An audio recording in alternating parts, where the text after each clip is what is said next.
चलिए शुरू करते हैं फिर से एक बेहतरीन सवाल की ओर हम लोग आगे बढ़ते हैं। देखिए ये जो क्वेश्चन है एनसीईआरटी का 11.1 3D का क्वेश्चन है, बहुत ही शानदार क्वेश्चन है। इसका जो दो पिछला क्वेश्चन है वो मैंने करा रखा है यूट्यूब पे जाके, मेरा प्रोफाइल खोल के उसमें देख लीजिए। इसमें देखिए क्वेश्चन में कह क्या रहा है, यदि एक रेखा के दिक् अनुपात -18, 12, -4 हो तो इसकी दिक् कोसाइन निकालना है। देखिए दिक् अनुपात दिया हुआ है, दिक् अनुपात मैं आप सबके सामने एक सूत्र रखता हूँ। देखिए ये है दिक् कोसाइन। दिक् कोसाइन निकालने के लिए हमें क्या चाहिए, तो एल चाहिए, एम चाहिए और एन चाहिए। और एल एम एन निकालने के लिए देखिए ये सूत्र है x2 - x1 बटा में मोड आर।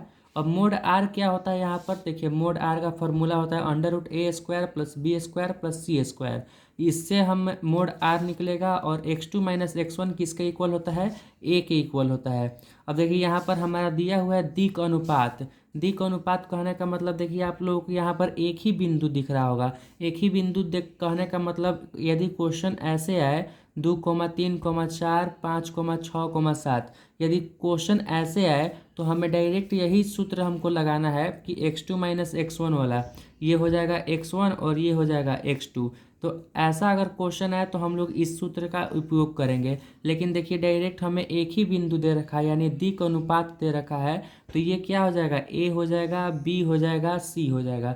दिक् अनुपात अगर दिया रहेगा तो इसी प्रकार से हम क्वेश्चन सॉल्व करेंगे। और a b c के हेल्प से हम निकालेंगे दिक् कोसाइन। कैसे निकालेंगे, सबसे पहले मोड r निकालेंगे और इसको हम लिख सकते हैं a बटा में मोड r और इसको लिख सकते हैं b बटा में मोड r और c बटा में मोड r।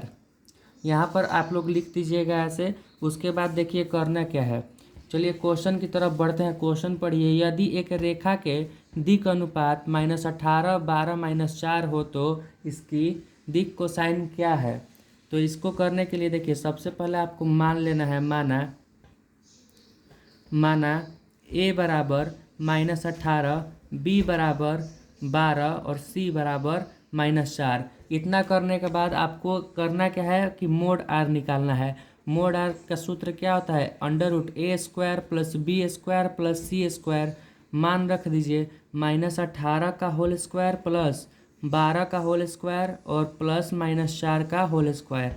आगे सॉल्व कीजिए, 18 का होल स्क्वायर कितना होता है, 324, 144 और 16। इसको ऐड कीजिए, ऐड करने के बाद कितना आएगा, देखिए 4 6 10 4 14, 1 2 4 6 2 8 और ये कितना बचेगा 484 आ गया, जो होता है 22 का।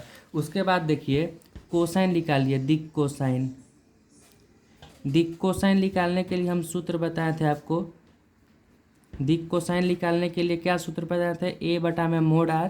देखिए यहाँ पर x2 - x1 है, इसको हम क्या लिख सकते हैं, a बटा में मोड r लिख सकते हैं। तो उसी प्रकार से यहाँ लिखेंगे b बटा में मोड r, c बटा में मोड r।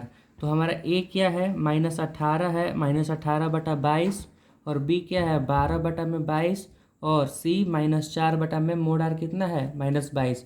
अगर ये कट रहा है तो इसको कटा देंगे, -9 बटा में 11 हो जाएगा, 6 बटा में 11 हो जाएगा और 2 से ये भी कट जाएगा, 2 बटा में 11 हो जाएगा।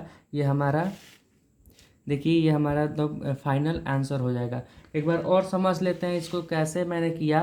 देखिए यदि एक रेखा के दिक् अनुपात दिया हुआ है, तो अगर दिक् अनुपात दे रखा है क्वेश्चन में तो उसको आपको मान लेना है a, b और c। और फिर यहाँ पर देखिए माने हैं a बराबर -18, b बराबर 12 और c बराबर -4। अब दिक् कोसाइन निकालने के लिए फॉर्मूला होता है a बटा में मोड r।